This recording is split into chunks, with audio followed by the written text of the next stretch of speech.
Watch and burn. Hey, so tonight I want to talk about a record that is part of a bigger series of works from Wim Mertens, and that is If 5 is Part of 10. Now this is the first of 4 parts from what is known as Aron Lesen. Now I'm probably pronouncing that wrong, and oh fuck, with his stuff I tend to pronounce a lot of it wrong, and I think that's just kind of by default because I'm not really sure how to pronounce any of it, as I'm pretty sure most people aren't either. But like I said, this is the first of 4 parts from Aron Lesen, and from this entire project, or this period that he was releasing through Crepuscule, I believe there was Aladinga, probably pronouncing that wrong. There was Gave van Niets, probably pronouncing that wrong as well. Kier Wernam, again, probably pronouncing that wrong. And Aron Lesen, which means I'm pronouncing 4 for 4 completely wrong. This is the first of 4 parts, and I don't really like any of them. It's almost like they're too much of like a musical abstraction. Like this, for example, this reminds me of the dueling banjos from Deliverance.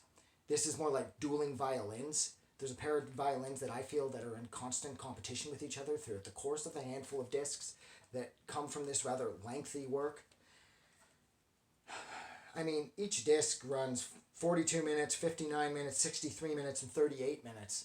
And it's all violin, and it's like I said, there's that sense of there's a dueling going on between the 2 violins at times, and I can appreciate it to a point. But whereas with most of Mertens' stuff, I find it incredibly fun and catchy, and it tends to bridge the gap between classical composition and pop music. I find with this is just too abstract, and it's fucking right over my head, and I'm okay with that, because he's released so much work that is fun and really like sort of like inclusive. Like if you love classical or you love pop, you can find something in his work. None of this works there at all, unfortunately. The entire, I don't know if you can, yes you can. There's QUA or Kua, I don't know. Again, see, with his stuff, I always end up feeling stupid trying to pronounce it. Either way, this is the box set that has all 4 parts, which is the Gave van Niets, Kier Wernam, Aladinga, and Aron Lesen. Oh, fuck these names.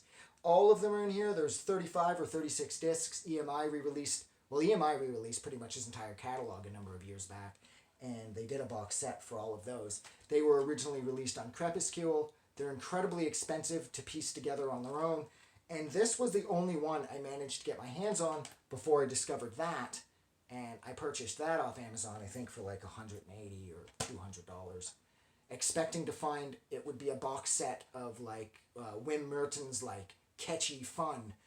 Instead, it was a box of Wim Mertens like music for the sake of math, almost, I suppose. And I just don't love that. From someone whose compositions I find to be so incredibly catchy and meaningful and fun, and they have a lot of scope, and there's a lot of drive behind them. The only thing I found on here is the sense of scope and drive. Maybe his sense of scope and drive has never really been higher than the releases that are contained in this box set, but I just don't love them. They're not fun sounding. So, I don't want to sit here and keep bashing things. I'd rather talk about things that I love. This, unfortunately, was not one of them. So, yeah, like I said, if you like that sense of like dueling violins, if 5 is part of 10 might be, if 5 is part of 10, yeah, it might be for you. Otherwise, 5 is a part of 10, but I just let that go, let this 5 slide. So, all right, look, I'm going to go. So thank you so much for listening to me talk about a record that is way over my pay grade.